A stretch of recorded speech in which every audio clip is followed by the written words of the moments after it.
All right. Hey, people in the virtual world, I just want to apologize for the little bit of technical difficulty we had in going live.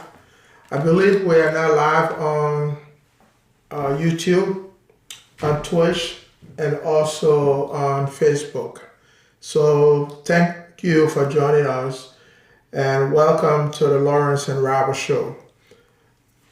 All right. So today's topic is, let me pull it up here, the 100-day deliverables, an insight into the President Boaki's performance. Before we get into that conversation, I just want to go back on some of the work Robert did lately when we're talking. Robert talked about the ASO standard. So I just want to make sure I go over that before we get into this conversation, so at least you understand where he's coming from when he keeps saying the ASO standard, the ASO standard. ASO stands for International Standard Organization. A standard is something set up or established by an authority as a rule for the measure of quantity, weight, extent, value, or equality. It is not just a document that comes up. It is developed by international experts that are, I would say, been in the field for over 20, 25 years. And they've been practicing in our area of expertise, so they are able to write about a standard for how to do something. So the ASO standard is very important to us. I don't know whether it is used in Liberia, but for the businesses we are involved with, it is important to follow the ASO standard. It is not mandatory, but it is a very good guideline or guidance that will lead you in the right direction. So when Mr. Kilby said the ASO standard, I just want to make sure that you understand the importance of the standard. It is developed through the consensus of globally established experts, regulators, and governments count on the ASO standards to help develop better regulation. That's what it does. So it is very, I would say, critical to the business we do. I just wanted to set that stage as we go into the conversation. So what is a 100-day report, Robert? What are you thinking? Yeah, but before we get to that, let me kind of push that ISO standard a little further than that. Uh, you know, the reason why ISO was created was because of mostly because of This international meeting is trade. being recorded.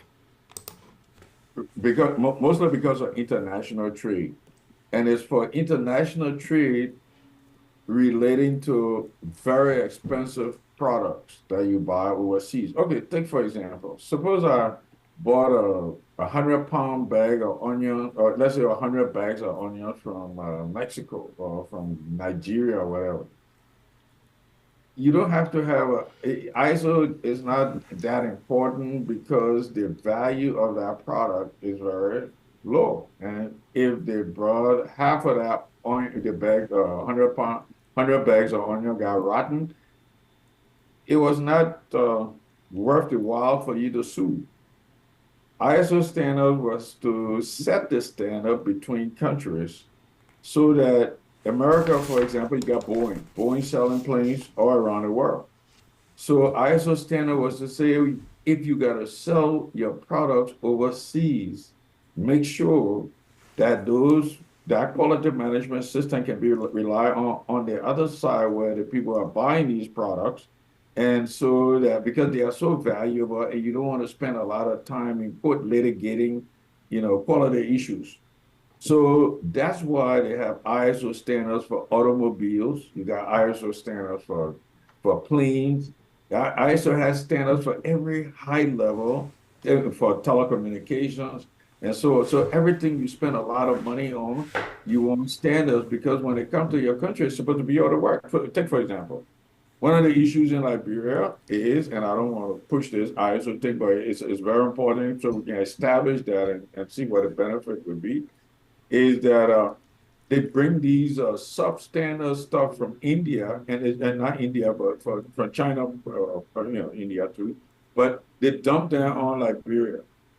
Now, if you have ISO standards on the other side to say before you ship things to my country, they got to meet, your company has to meet these requirements, then you won't send generators to Liberia that will break down in 6 months or 3 months and come to find out, oh, we can't do anything about it because the warranty expired. So you can see why especially the Europeans are very, very high on ISO. And I was surprised US doesn't bother because in the US you got the NIST, National Institute of Standards and Technology. They Mm-hmm. do their own standard setting in the US, making sure you got all these the electrical standards and so on. So ISO is very important when you're talking about shipping overseas. I just want to qualify that. I appreciate that, Mr. Kilby. So before we get into the conversation about the 100-day deliverables, I just want to make a declaration that I want to say thank you to the people that took the time to develop that report, to do the research and collect the data and produce the report. As we have this conversation, you're going to learn that this is very important to us, and I would say to all of us, because this is how we're going to set up the report card for the country to see how much progress have we made over time. I know it is not the first report because I went back to look at the WIAS administration to also see what was done on the first 100 days. I also look at Obama's first 100 days. I look at Putin's first 100 days. It is not a requirement. It is just something people come up with as a demarcation to see where the leader is after 100 days. Matter of fact, when I went back and looked at Obama, there were a couple of things I picked up. In his first 100 days, he signed the lead bird for Pay Act. For the Pay Act, I think there was a new act that came out for fair pay. He also signed into law the Expendable State Children's Health Insurance Program. So now we're looking at President Boaki, but Raul, before we get to that, you may have something to say about maybe you track your first 100 days when you were at a GSC. You can say something about that. Yeah, well, the issue I have with that kind of stuff is is that I talked about it on one of the raw number shows, and when you get the international community is a very dangerous community. It's dangerous to the extent that the people who have sense are the people who are giving you the money, but they still know you don't have sense. And so when they give you the money, they sit there looking at you, and you looking at them, and they say, "These guys don't even know what we giving them, or we." So they take it right back. That's the only reason. Look, I can give Nigeria a lot of credit because those guys in Nigeria, can you imagine sitting across the table from a Nigerian a team of ICT guys, and you come and say, "Oh, we come and build an infrastructure in Nigeria." The first thing those guys would look at you, tell you, say, "You got to be out of your mind. Why we can't go take the money and leverage it on AWS like you were talking?" So what we have to understand is that the standards these guys set, even ISO, and that's why you have to have this transparency. If we were to get into ISO, and I would always stress that, ISO would say, okay, if you're international organization or country like organizations like EU and so on, and you say you're bringing something to Liberia, say what you bringing, bring what you said you brought, and that show that they leverage it. So remember that that's the dynamic we're going by. That's the international standard because look, I went in, as I said, I went to over 300 meetings in a short space of time, 10 months I was auditor general until I got Ellen ran me out of there. But When we got into these meetings, these guys are sitting there talking crap, and nobody in like everybody receptive about what they're doing because you don't understand what they are telling you, and you got no idea what they're doing. So we got to establish first that we must understand what somebody is giving to us in order for us to appreciate it. Yeah. So before we get to Boaki's 100-day deliverables, I went back to look at the previous administration to see what they established. I would say in the first year, but a report that I'm looking at, it said this was 2018 to 2022, what the president had promised to do, not something that is a law or you say a presidential mandate to say this will happen. This was something the president promised.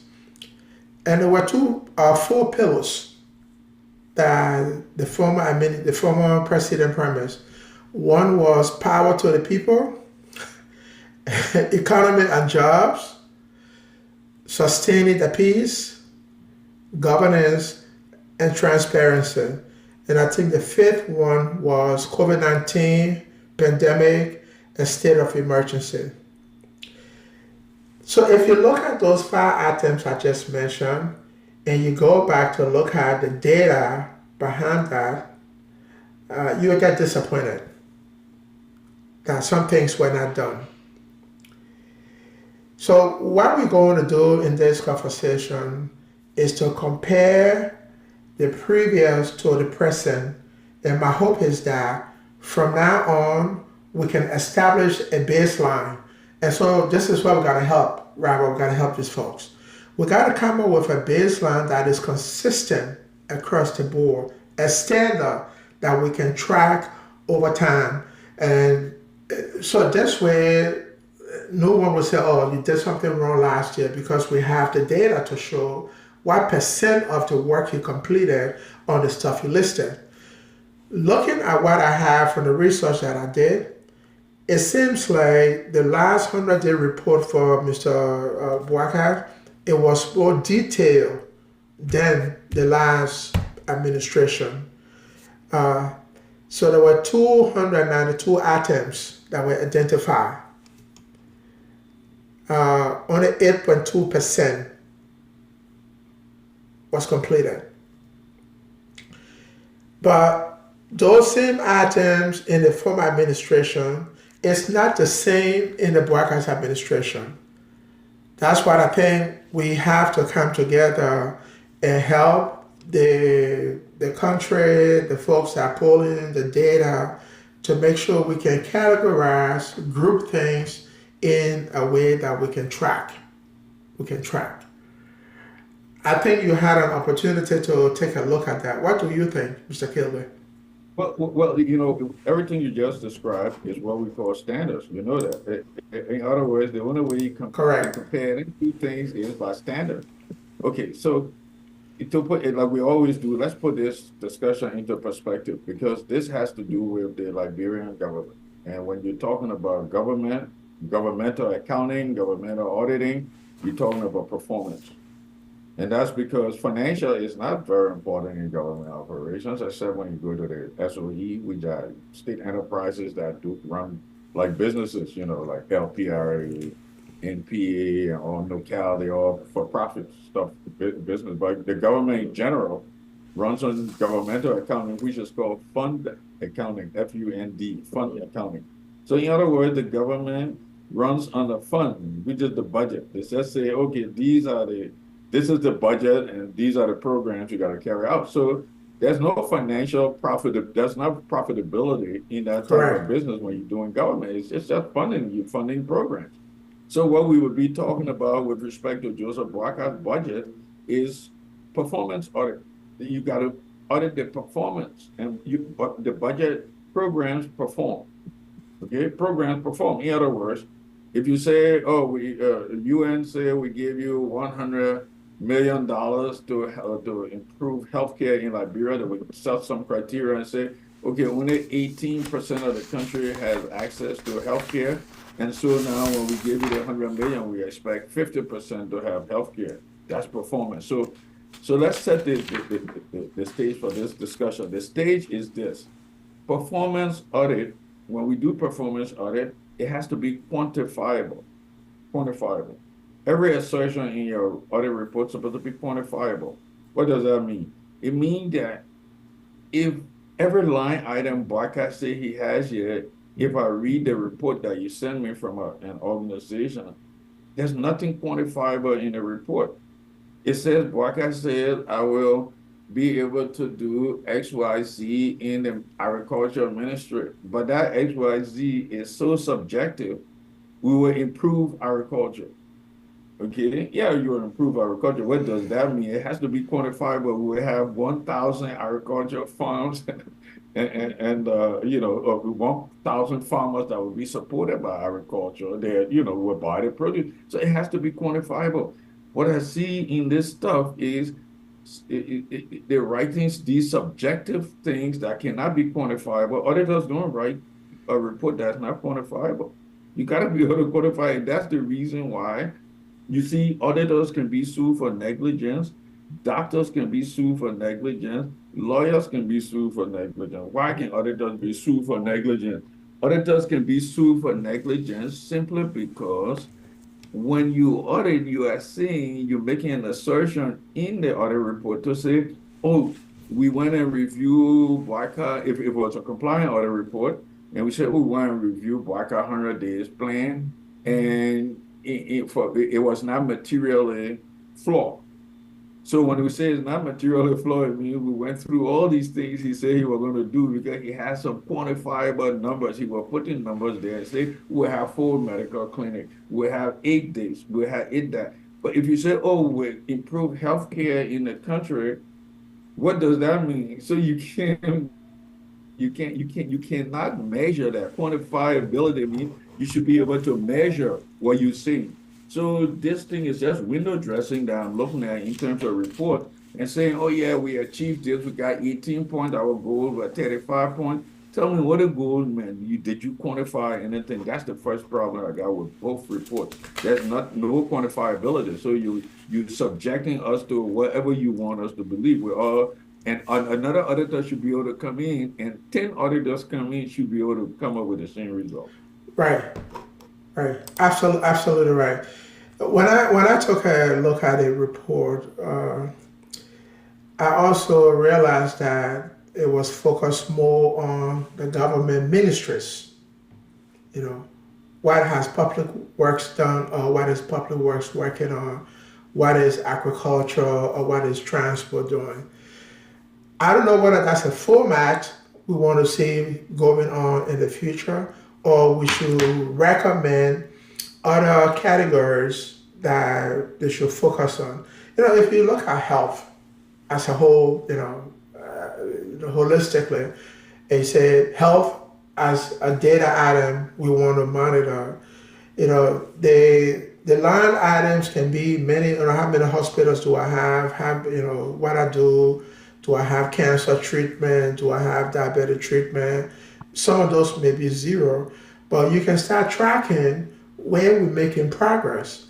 I think that's some of the recommendations I'm going to make back to these folks. They did a great job to produce something, but I think standard and consistency, that's what we have to look for. I think if they can do that, now it will help us to track where the country is going for the future. 5, 10 years from now, we should be able to look at what we've done in Mr. Boaki's first few months in office, and 5 to 10 years from now, we say, oh, okay, so we made some progress. We were 10% at this level. But the disparity that I realized there was coming from the previous administration and coming into this administration, the data collection is just not consistent. It's quite, the items are quite different. That's the issue they have. I like the fact they are looking at line items in each ministries, what they want to do. And I did make a comment on that. On the status, it only shows it's in progress, or it's not ready, or it hasn't started, or this part is complete. I think it is somewhere to start, and that's what I would say. But there's more work we need to do. That was my observation on that. No, I agree. Yeah. And yeah, as I said, as we always discuss, there are several levels of observation. Now, if you're saying as a layman, you can say, oh, we're working on the Banga to Butcher Road or Bassett or whatever. I saw some reference to Bassett or Rosas Road, whatever. Yes. But if you really want tangible information, you got to be able to issue. Let me give you a little bit of background what a public accounting profession is. It's a difference between being an accountant and being a public accountant, a certified public accountant. Most people don't even understand that you can be an accountant without being a certified public accountant. The certified public accounting profession, CPA profession, was developed as the profession to, as the name implies, to tell the public everything, to tell the public that if we write a report about anything financial or financial nature in the economy, rely on us. Yeah. If the financial statement comes from Wall Street and says this is where the company perform, we sign up on it, rely on us. That's what certified public accounting profession is. Because if you look at even the lottery in the evening, when you if you in a state that does lottery, when they're doing the lottery, who's standing there? An accountant, a certified public accounting firm stands there because it's being disseminated to the public. So this certified public accounting profession, you can be an accountant, yeah, you can keep all your accounts, but when they give you that license, they're telling you that everything that comes to the public has to go through you, and you got to certify it. That's what a or the certified public accounting profession means. So and in that profession, we issue four different types of opinions. One of them is called the unqualified opinion, for example. And I'm trying to get you to, get us to understand how, this stuff that is sent us makes, it's just, you can't even, even a kid in the street, you just read it because you pay no credence to it. And the reason is this. Certified public accountants, CPAs, issue three different types of opinion, we call them. One is unqualified, the other one is qualified, the other one is called adverse, and one called disclaimer. Those are the four opinions. Whether you look at IBM financial statement, a multi-billion-dollar company, Microsoft, or anything else, or you look at the smallest company that is on Wall Street and requires a CPA to audit their financial, the wording in the audit report would be exactly the same, except the names would be different. So what they do is they say, okay, we got an unqualified opinion, which is the best opinion. In other words, we check all your systems. We came and review your company. We checked. We found out you following all the laws and regulations. You went through all the accounting policies. You kept your books according to accounting policies. Your operations were right. You performed well according to your budget. Everything else, and so we gave you this opinion. We declare that your business is materially what you said is what it is. Okay, that's the first opinion, qualified. We get into Boaki, and when I get done, then you will see why we can't listen to this crap we got. So then the next opinion said, well, it's called qualified opinion. That's the opinion that said, yeah, you did everything, but you violated the accounting rules with respect to depreciation, for example. You depreciated your asset in such a way that you were inflating your net income and you're trying to fool it, but it was just one accounting issue. So then they will issue a qualified opinion with what they call an explanatory paragraph, which means that everything we said in our we would have said in the qualified opinion is correct. But the issue is you had not followed certain things and we have to correct those things. So it's a major thing. That's why I take you from qualified to unqualified. Then the other one is adverse. You violated the accounting rules, and the last one is disclaimer. So if you really look at this report, if Boaki wanted to prove that what his performance is, he would have done a performance audit. okay? And you could have gotten any one of those opinions. So this thing, it just worth the piece of paper is written on because there's no test of what it did. Nothing was quantifiable. And remember, if a CPA firm issues a qualified or unqualified or unqualified, qualified, adverse or disclaimer opinion, and you say, I don't want you again, and you brought another CPA firm in, they would issue the same opinion, they would arrive at the same thing because they're using standards. So I'm saying if we set that basis, then you will come to find out what is in these reports.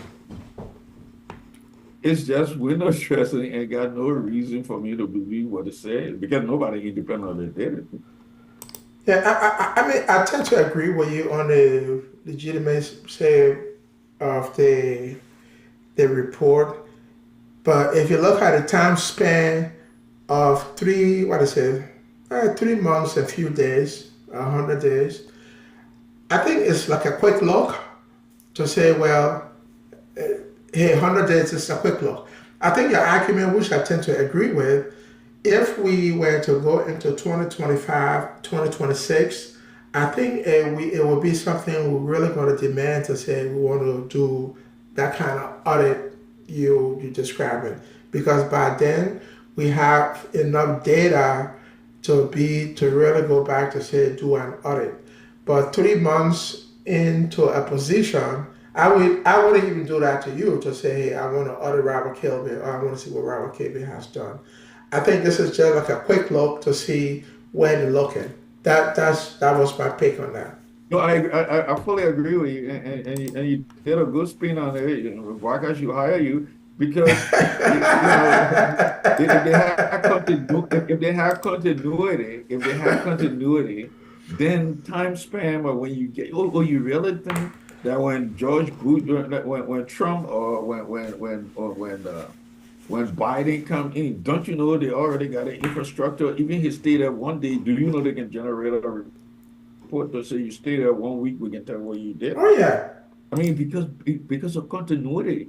So again, it goes back to the fact that you got no processes in place and there is no continuity, business continuity. That's one of the requirements. So yeah, you're right, because you're in a society that got no system, and we go back to the fact that you got no system. But if it's continuity, then it means that I can just take the books and see what you did yesterday, what you did day before yesterday, 1 week. So Yeah. it really That's doesn't. the gist of this conversation. That's why we're having a conversation.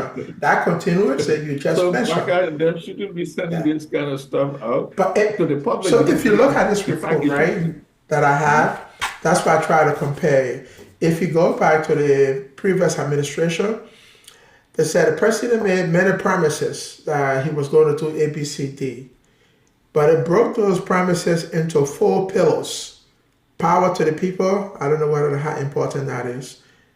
The economy and jobs, sustaining the peace, governance and transparency, and the COVID-19 pandemic and state of emergency. When you look at the 100-day report that just came out, it doesn't say anything about this. So you're absolutely right, there is no continuity. And that's why we're having this conversation to make sure going into the future that we can create, or the government can create a standard to say these are things we want to look at and I can pass on to administration. Because if something completes, we can archive it and we can go back. But we need to make sure this is going to transition from administration to administration. So you're absolutely Correct. right. That's the continuity. And Yeah. so it was behooving to me when I heard that, oh, when we have found out they didn't win the election, everybody went back and started collecting things from the even representative taking things out of their offices and carrying it. So that means as soon as government goes, one government out of authority, then the other one comes and starts from zero because you got no continuity. And one of the things I talked about is capital projects. One of my shows I had talking about capital project fund. Capital project fund is the most important fund you got in a country like Liberia because everything is a capital project. What capital project is just building roads, billing, buildings and institutions. Do you think the Ministry of Finance, when the Sullivan administration left, do you think they have books to say, oh yeah, we have these projects working process, and this is where we were, and these are the costs, and they just dropped everything and left. So you cannot tell me there's no way to measure where these roads were.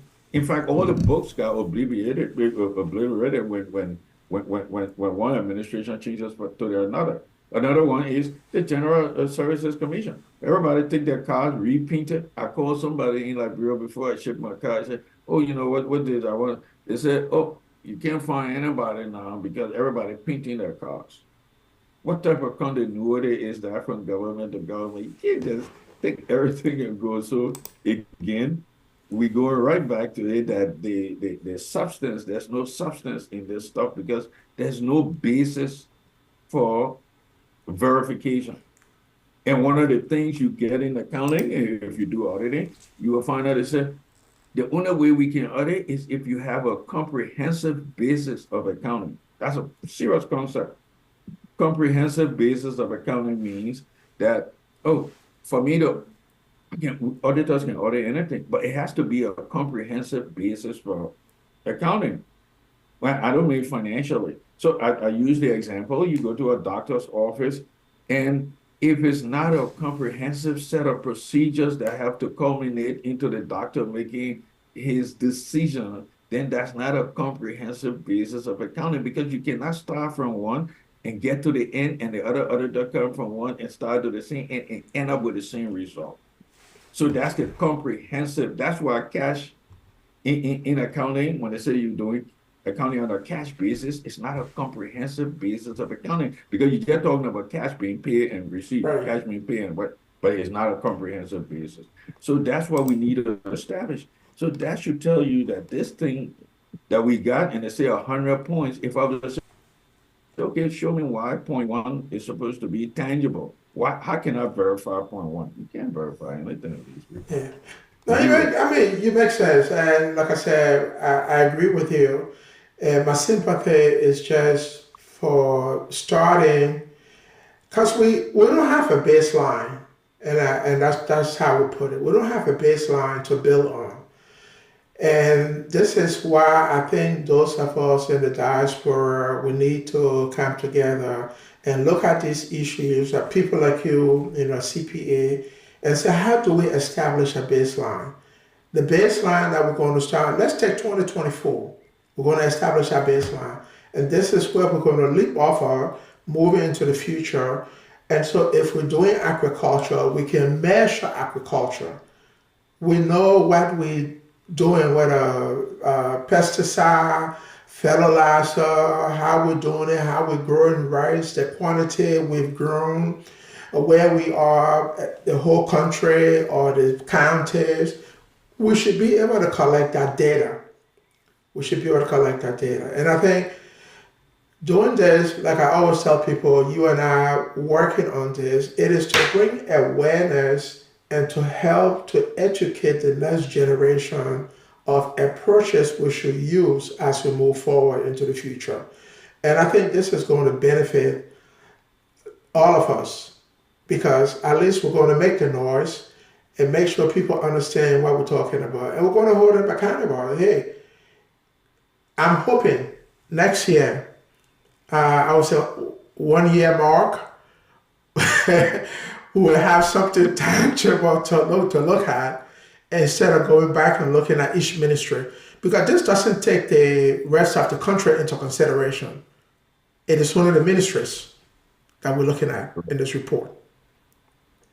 But like I said, it's a start for them.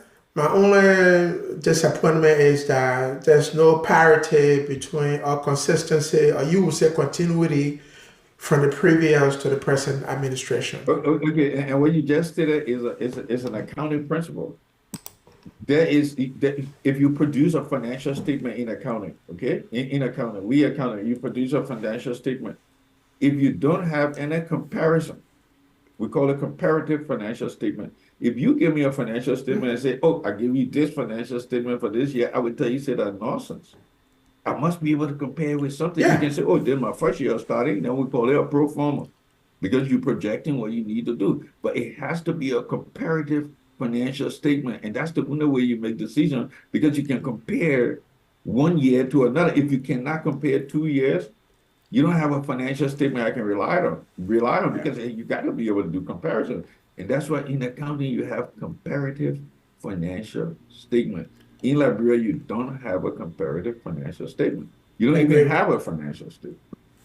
You really think that the previous 10, 15 administration, I don't know about 12, but I can tell you the last three administrations, you can't give me an accounting, comprehensive accounting report that tells me about what Liberia was worth and what it is and well, how many cars they had at GEGS.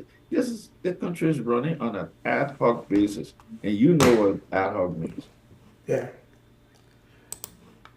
But if you are listening to this podcast, this is what we're trying to do to have the conversation among us. If you're accountant, CPA, a data analyst, if you're into such a business, let's help. Let's help and define those parameters and set the standards. I think the country will appreciate that because they will have something to start on and what they should monitor instead of monitoring just the ministries, what each ministry is doing. Because as I talk to people around the country, nothing else besides Monrovia is going on in the interior or other parts of the country that the people can really look at as development for human resource. It's not there. But like I said earlier, whoever produced the report, this is great. It is something I'm able to look at and say, oh, okay, there's something this individual wrote, but there's more work to do. Something I wanted to share with you, Yeah, Robert. let me just like Yeah. quickly. The report you sent to me that came from the Liberian government, categorized by, different areas of their target areas.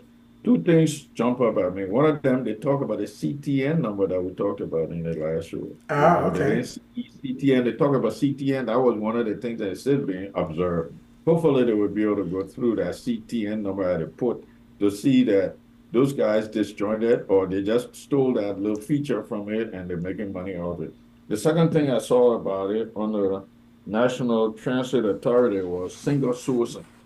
When I worked as Auditor General, they had this idea, and imagine this, they call it single sourcing. Single sourcing is with the PPC, what they call it, Public Procurement Committee, PPCC, yeah, PPCC. PPCC is supposed to be this filter in the government that all of the procurement the government is making go through that process and make sure it's vetted correctly and people, Right. companies that have can supply whatever the government wants can compete in that space. So when they say single sourcing, that means the PPCC, which is the Public Procurement Committee, committee, whatever that is, they are selecting only one person to supply that stuff. That's what they call single sourcing. I saw that in there. And so they're looking at single sourcing as a way of doing business. That defeats the whole purpose of the PPCC because people should be able to compete, including companies from overseas. So why would Yeah. you single source? So those are the two things that jump out at me. I was just skimming through the report and saw that we were looking for single sourcing for some NPA stuff, one of the items they put in there. But this thing is just verbiage that somebody put together without even any type of numbers behind it. That's why I say it has to be quantified. Yeah, yeah, I agree. Another thing I looked at as I was running through previous reports, like I said, from 2018 to 2022 under the previous administration, there was a list of stuff I found under the WIAS administration that he accomplished. They had a payment of the WASET fees for the WASET exam, okay? Renovation of the John F. Kennedy Memorial Hospital, the passage of the Land Rights Act, reduction of salary, construction of new crew time, fire victims' homes, Reduction of salary was a policy. So reduction of suspension salary of the was a policy. pre-shipment inspection penalty until otherwise notified. It was one of the credits to the former president. Then they also had construction of a modern state-of-the-art market structure in Omega. I don't know whether these were priorities. That would be my question. I don't know whether somebody really filter these items to say, hey, sir, we believe these are the priorities we should focus on, or it was something the president just felt said, well, this is what I want to do, and he did. Some of the other items they have here provided additional street lights in Bangabong County, construction of market in Salala, Bong County. These are important stuff, but I don't know what it does to the country growth. Uh-huh. You see, and I like the way you segue out of that because that's why I told you earlier that government does performance audit. Let me tell you what happened. When we were doing the research for the farm to market platform we have where we're buying all the produce and stuff from people right up front, give you, pay for it, bring it to our center, refrigerator, sell it. I had the opportunity to go to the Omega market and the Douala market, both of them. When I got to the Douala market, taking picture of the store, my iPhone, my Google Pixel 8, and that was the end of the story. But those two markets, so just to show you how segmented the country is, I didn't know that if you go to Douala market, you get everything coming from Bapalu, from up that end, and it's all cassava, cassava leaf, and cassava related products and produce. Okay, when you go to the what they call it the Omega market, it's everything coming from Lofa, Bonkan, and Bitterball, Kabagi and all that stuff. So those markets are segmented that way. But the interesting thing about it, the whole scheme that you're talking about, is that when you look at it from that perspective, the reason why people are still on red light when we do performance audit of the Omega market, if you go there, I went there, it's huge. They got about 2 or 3 floors. Nobody is on any floor in that market. They came right back to the street. You know why? Because in a performance audit, we say, okay, this program was to build a market in order for these people to go in the market. Now, they went in the market. Guess what? You fail to realize the reason why they are in the street is because the people who come from work that are buying their produce and product cannot get out of the car and go in our market. So the people find out they're sitting down in isolation in the market, can't sell what they want. So they come back to the street so people can put their hands on bar soap and so on. So that means your program failed in the first place and it didn't perform. So, you see why government is on performance. It's not about financial, it's performance. So if you see, you will find that the same quantity of people that were on the streets at red light are the same quantity of people that are still on the street after you put millions of dollars in such Yeah. infrastructure. That's a very excellent observation, Robert. Uh, and I will give you an example. I know you sometimes watch the WNBA, the Women National Basketball Association. In its establishment, the NBA or people around the NBA did not just come up to say we want to establish the WNBA. They did studies upon studies for about 2 years to see whether the population in the United States was ready for the Women's Basketball League. And because they had to look at the psychology of the population to engage and say, well, these people are ready to support this. So the example you just gave, if you're going to build a market, you have to do the study to see why are these people going on the street to sell. And if you construct that facility, you have to take into consideration these factors. Because if you don't do that, then we go right back to the things we used to do. And I think that's a very excellent observation you brought up. I don't know whether people are doing this kind of construction, they look into that, whether The customers are going to get out of the cars. I mean, the same thing is happening in Douala. Everybody wants to drive through Douala, put their hands outside, buy something, grab in the car, and go, and to slow down the traffic. So, if we're going to solve that traffic issue, we have to take into consideration the customers that are coming into that area to buy goods and get the services, whether they will be able to do the same thing.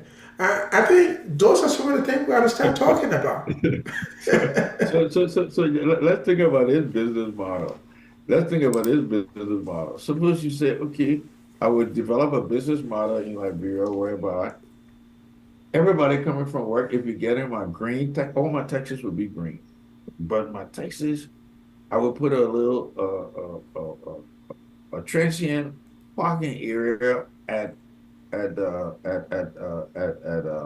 do you call it, Omega Market, where the taxi will go in there, stop you there, and you go buy your stuff, and then after you've shopped, you get back in the taxi for a fee.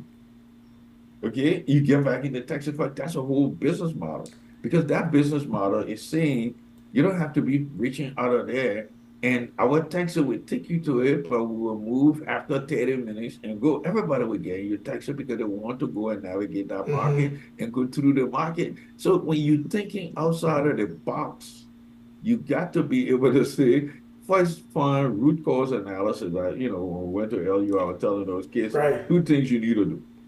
You do risk analysis and root cause analysis before you get into any type of business, root Yeah. cause and risk, Yeah. because you got to find out the reason, the problem you're trying to solve. Like in this case, who knows why the people are on the street? Oh no, they carry the people to real land market. They came right back. Of course they will come back because nobody buying their stuff. They're sitting in an island on an island. So you got to find out why are they on the island. And you guess what? The Lebanese people have done a great job of taking their store to the street. Oh So they yeah. give all these children the bread and the different commodities. They know you want soup, you want two. They took it from the store and carry it on a consignment inventory. Consignment meaning they don't, this W guy still owns it. You buy it from him, then you bring it back and make you a profit because he knows you can't get out of the car and go to it. But you think these guys thinking about those logistical, then you build policies, laws around those kind of stuff. But you can't say you can't get in the street when the Yeah. people got to buy something to eat. They would definitely. Their laws are, they got a lot of bad laws. Yeah. If you don't know, they had just to be comical, they got a law still on the books in Alabama that you cannot have stand up in your room and have sex because it was anti-Christian. But who can prove that? On that book, it's a fact. I Yeah. mean, just think about that. So you got laws that are bad. So if you're looking at Liberia, if I were president of Liberia, take for example, I would say, look, every transportation company coming through here, you got to go through this particular process. Because now you're forcing people to get down and go support this Douala market, right? But you're not doing it. You sit there and say, oh, okay, the people in the street were moved and were carried out. I went in the place, I was sorry for most of the people. They're just sitting out there and nobody can go there. The thing's getting rotten. So to make policies and laws, you got to understand strategically the environment you're working with. Yes. Then you drill You down absolutely into, have to. yeah, you do your risk and risk call, risk analysis, and then you get into delve into what the issue is. Liberia doesn't even know what their problem is, Yeah. so you can't I, solve it. I'm hoping with this new administration, they have some of the right people to look at those kind of issues that you just don't go take an action or build something without doing a study and how that is going to affect your, the bottom line. Bottom line meaning, the cost and the people, if it's a public facility, are going to use our facility, whether it's going to be of any use to them. The dweller issue you mentioned, I go through that all the time. And the police recently tried to pull guardrails to stop the people from coming to the street. But you look at the issue, the people got to do business. They gotta live. They gotta sell to make sure they can get something to go home. And so it's a hassle between the police and the marketers that are coming in the street to sell. These are some of the things we got to look at. You know, contract with specialists that can really do some of these studies and provide you some timetable report that you can look at. I used to do stuff with CNA, that's a Center of Naval Analysis for the United States Navy, where their focus is just to do studies. If you say I'm going to use this model to build ship, and it's very competitive, you may have 3 4 models to choose from. So CNA will go do that study and see, what's the best, what's the worst, and what's the one in between, and what they recommend. It's a whole group that is just set aside to do studies and to make sure it's like doing the same accounting auditing you're doing or studies you conduct. That's what they do, and they come up with these reports and say, "Hey, these are our recommendations." I did a study recently for the group that I used to work with at the Pentagon, and we're looking at models for cybersecurity, how to expedite testing and all that kind of stuff. And I went through it. I made a recommendation, but the thing is that you go through the drill and you do the actual academic work to see whether why this will work and why it won't work. My hope is that the kids we engage with at the University of Liberia, oh, just to remind you, I got the list and I set up the WhatsApp forum. Okay, group. Okay. I have to add you to that, and then we can start brainstorming where do we Of start. all the people that were in attendance when you did the Yes, presentation. yes, Correct. Okay, yeah, but just to buttress what you were saying, right, with respect to that, uh, I was skimming through this on education. They said they would pay WIAC fee, the fees, right? The administration said they would pay for the WIAC fee.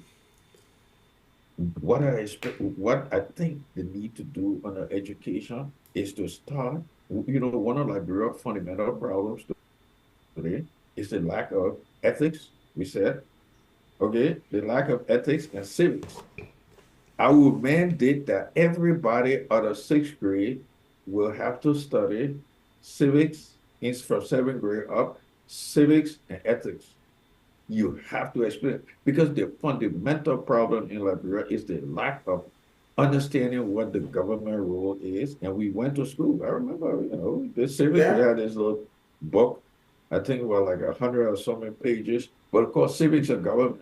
You learn about civics, what your role is. And then the other thing is the whole country is so unethical that you have to put every child at an early age through that process and say, and do illustrations.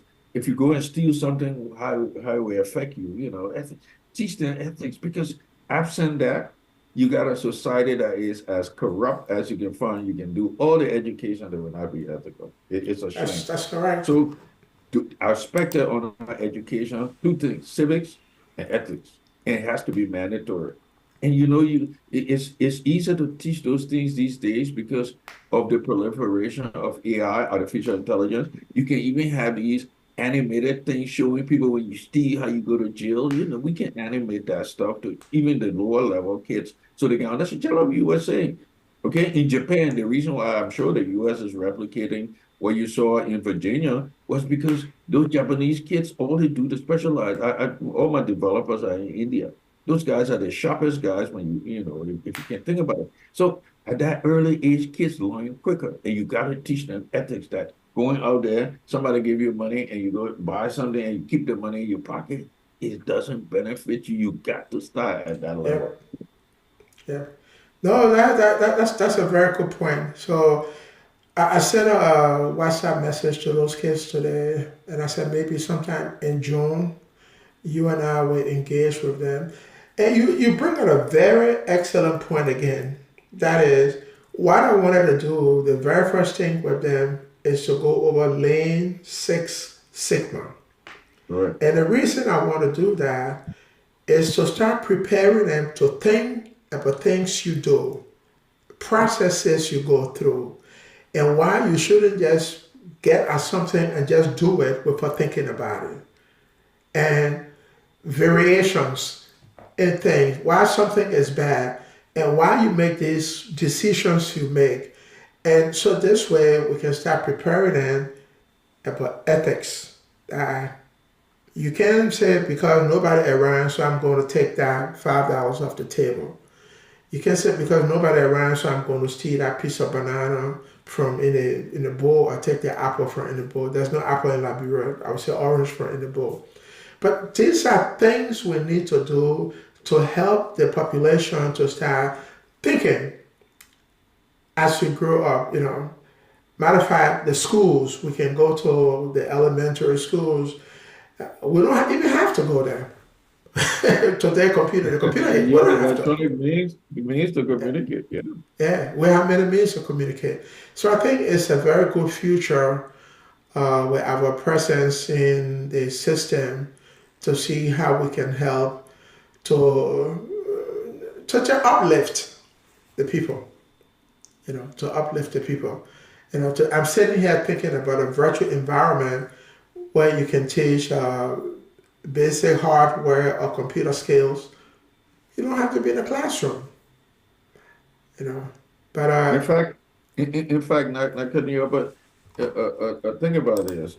Uh, you get in a situation whereby you got these kids in school, and one of the things I want to do, I've been having developers in India for over 20 years. Those guys sit there and get developing an application. But the mere fact that today you can learn virtually. You can do a lot of post content from anywhere and just get these kids involved and let them have discussion over the phone. One thing I like about the United States and people don't understand is that this country, these people on the average are very ethical. I mean, just think about it. You take it for mhm, granted, but you get in the place. The reason why they don't sit down and just check your cell phone from your pocket like they do, like everybody watching you and they want to make the first move to check your cell phone, it's because they don't know there's no consequence to that. And besides that, they are ethical. Even if the cell phone would not work, they don't know. They go through that process. So you have to be able to, you guys, I heard you're a military guy, and they said, but they said when you get in the military, what they do, they break you down first before they build you up. Because when you come from the street with all your ego, those guys yell in your face, they break you down. That's what I am. Never yeah, joined the military. But that's how you do. You got to go break them down and then yeah, build those kids up and say, look, all this thing in the street has consequences.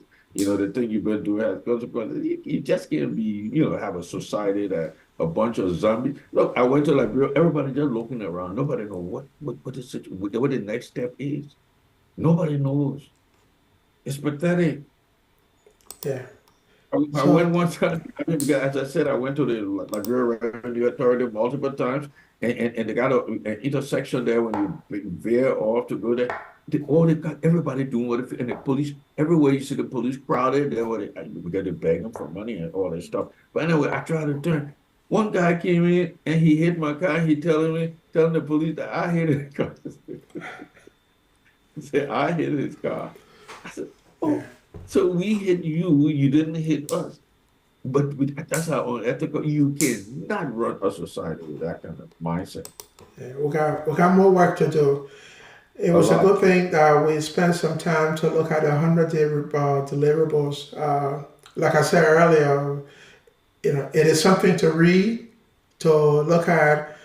I think I'm going to engage with the how we'll call it, whoever is the editor or manager for the website, so we can help them and give them some help to say, hey, this is how you're supposed to categorize the items you want to look at moving to the future. And we don't want to see a change in drastically from one administration to another administration.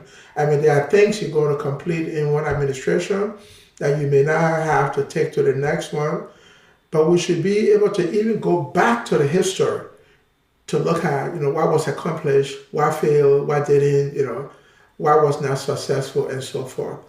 I think that's what we want to do.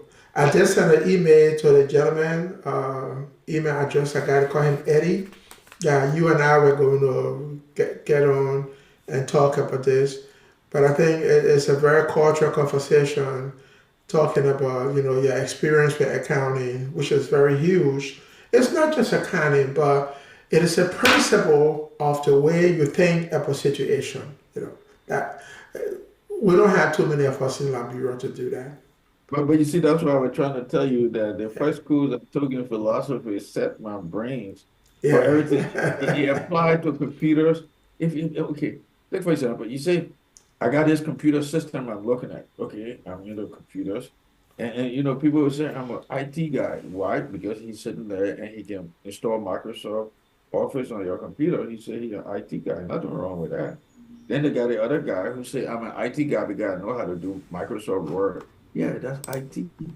But you got to look at the big scheme of things and say, what is information technology? And when you look at it from that perspective, I think I was a little bit harsh when I went to what guy knew me in like 2009 or 10 somewhere. He had his school opposite JJ Rowers. They call it the JJ Rowers School, somewhere in Cinco. So he called me to be the commencement address speaker. So I said, okay, I should not have done it by winning it. And I see all these, I mean, about 100 people, 50 to 100 people dressed up with it. They were graduated. And so he said, this one know Microsoft Word, this one know Microsoft Office, and all this stuff. So when I got done, I talked to them. I said, don't go out there and say you're IT specialist. Because you see this Microsoft, I've been working with Microsoft Word for over 30 years since it came out. I don't even know 1/10 of what Microsoft does. The Microsoft Word does. You'd be surprised. You don't even know 10% of what Microsoft Yeah. Word is capable of doing. If you look at all those menus, when you drop down the menus and all this stuff, you got no clue. So you just stay in the editor and do what you need to do to type your letter. Right. But if you look at all of those things, so I said, just look at it as you beginning something to call IT, but don't go out there because they're ready to go with a chip on their shoulder and they know IT. And you can't tell them, and one thing I like about librarians, when they learn something small, you can't tell them anything beyond that. They know everything. So I had to tell them, I said, you don't, I said, I bet you don't know 10% of this. I'm just saying this so you can be able to go back to Microsoft, just look at every menu on that Microsoft Word and just pull it down and see what you know about it. So I used that's to the do that uh, with a few other folks here in the United States because my thinking was if you want to understand computer, there's a, I would say, a global perspective to computer. How does information flow from one computer to another computer? You know, you don't see anything. You only have wires. So what is an IP address? What do they mean by that? And what are those numbers? You know, and if something is not delivered, why isn't it delivered? I think it's one thing I'm also going to do with the university students. At some point, you're very knowledgeable on this. Is to just teach them a basic understanding of computer networking. When they say something is networking, it's sending data from one computer to another. I think it's going to take them a long way, Robert. It's going to take them a long way. Because most of us, we don't understand the basic principles of computers. We don't. I had a brief a team today on the new features of Windows 11. And we talked, I think, about zero trust and all. So Microsoft is now starting to build some of those capabilities into Windows 11. And I was telling the folks today, they said, but here, just tell us the requirement for zero trust. I said, it is not a requirement. It's a process. It's a practice that you have to get used to how you do business.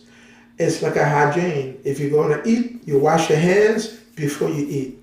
If you're going to send something over the net, you have to make sure who you send it to, where it's going, and you don't just close your eye and hit a button. Or you write your password on your keyboard.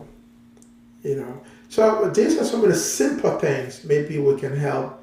those kids with as we move forward. You are more knowledgeable in your field of study, and I think they're going to benefit a whole lot from you. But I have the list. I created a WhatsApp page. I was going to add you, but I just forgot. But you will see it. They are excited. They are responding, and they're looking forward. So somebody asked about you. Why your friend? What Yeah, Mr. yeah, it, Kilvin? it must have been the guy who remember me from the GS. But let me just interject something. Uh, you see, take for example, and I want to use this project I'm working on, or one of these projects I've been working on, the farm to market thing. Let me tell you what we're trying to do. We're trying to we have this platform, as I said, we will buy all the produce. And how you buy all the produce? Well, we we interfacing with all the companies that provide all the different types of boxes that you need to put potato in, cassava in. You change that foolishness about putting the coal in a bag and tying it up. Oh, you package it, but you sending that packaging in the register the farm, you send that packaging material, automatically send that packaging material based on their registration when they will be producing stuff. But that's just the logistical part of it, from transportation standpoint, picking this stuff up, taking it over. But we also looking at integrating AI into that model where we can tell that your farm, we can do a survey. And if you got a farm, all you do to clear, and if you want them, we can take a drone and integrate it in there, and they can drop seeds on your on your farm. But if you understand technology, then you will Mm-hmm. see why AI is going to be doing most of that stuff because it would be AI driven. You're using the data from each farmer to tell. We do an weather API, and it will tell you whether we're bringing in Lofa County in this area or not. But you are alerting these guys, so when they say come pick up stuff, you know what it. But that's Yeah. what the dynamic of AI is. So in Africa is this pristine ground that you can get into now and use AI to your advantage because you don't have all this data privacy law.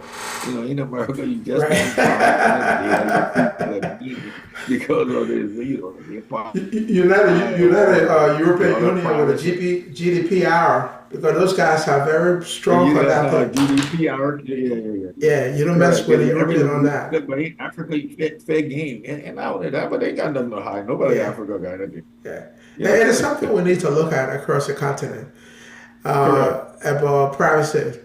Yeah, Yeah. privacy. Yeah. Well, yeah, I think privacy is a Western crap, if you ask me.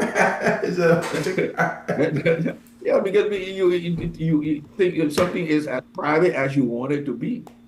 Just think about it. Private is as you want it to be. If I think my life is not private, and got no need for privacy. Just think about some of these laws. Why am I private? If I did something out there, like really good at it, I went to a place called No Stress one time. Just see the environment right by Joe Boaki.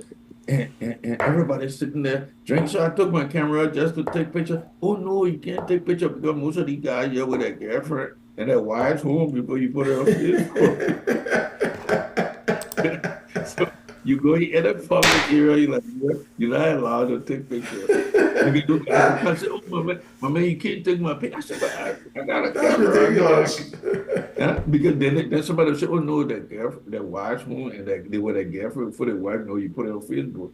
But so I'm saying that to say that privacy is as private as you want Yeah, it. But yeah, you're even wide open. Go to Newtown, you can take anybody a picture. They don't care.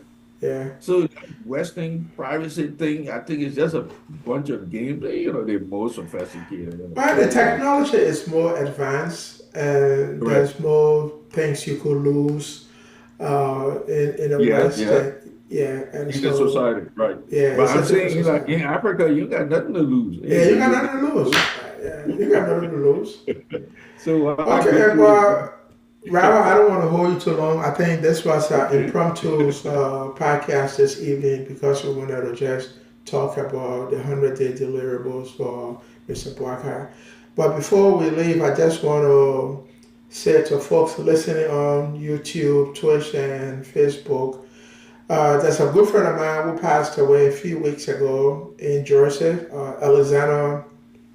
Oh, I forgot the guy's name.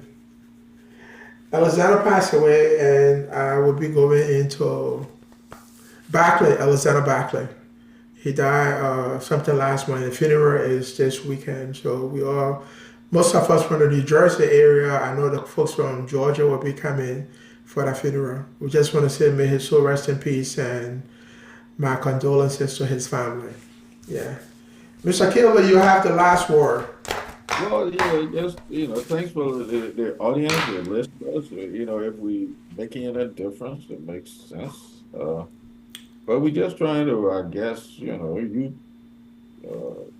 show is on the auspices of your program. So we'll do as much as we can. As you know, as you always say, I'm trying to do something in the technology business, and Yeah, I want to be able to be called, for us to be called the Jeff Bezos for Africa. Africa is wide open when it comes to technology. yeah, It's all disjointed there. So if we can facilitate technology in that area with the help of those Indian developers, years of experience, those guys are, they're just marvelous when it comes to technology and they understand stuff. So we can do a lot of business.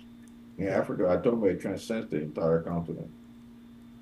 Yeah, matter of fact, one thing I'm thinking about as we move in the future is to look at, solar energy in places where you won't find any energy in the hinterlands and to see, you know, you can put a solar panel and the kids can go to school. You can have internet in those areas by using a simple generator, even a solar panel.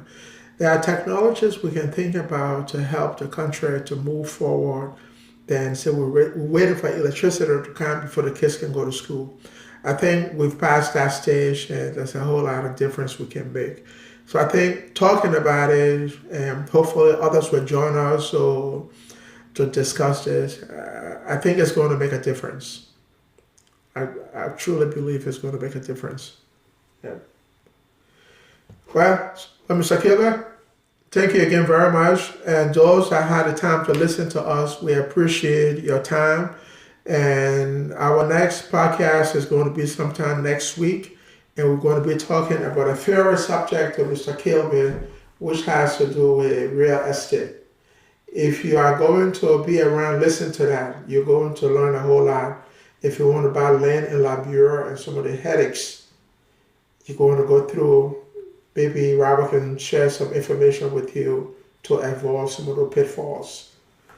But thank you. And as you say, if anybody's a salesperson or a broker in the US, they can join us. Yeah, yeah, I will. Help me. Matter of fact, there's a guy from Liberia I'm talking to. He's into that business, so he can join us and advise us on the legal aspect Right. of the land business. Yeah, because I think it's a good knowledge to share with people that want to do that or that get frustrated when they go there. So at least they can learn from that. And just as a side note before we end, do you know Liberia is the only country in the world where less than 15% of the land is occupied? I agree. Yeah, Less than 15% of the entire country land is occupied, but everybody concentrated in Maria wants to steal all yeah. the land, steal each other land, and you can go just 10 miles away and you'll see land. And you live like Pristine. a king or a queen. Yeah, Correct. yeah, So we set the stage for that. yeah. That's why. Yeah, bring it to their attention. Somebody was talking to me the other day. He said, "Hey, I like what you guys are doing." He said, "But everybody just wants to be in Monrovia. Everybody wants to be in Monrovia. Monrovia is not Liberia. The rest of the country is forgotten." Mm. Yeah. So it's true because once you leave the Monrovia facility and you go out, you end up I would call a wilderness. I could call it. Yeah. Yeah. No land issue. No, not at all. Go from Firestone to Buchanan. It's just open Yep. land. Yeah. All right, Robert. Well, have a good evening, Yeah, and you thank you too. very much for the show today. And the rest of the listening audience, thanks a lot. Yeah, thank you.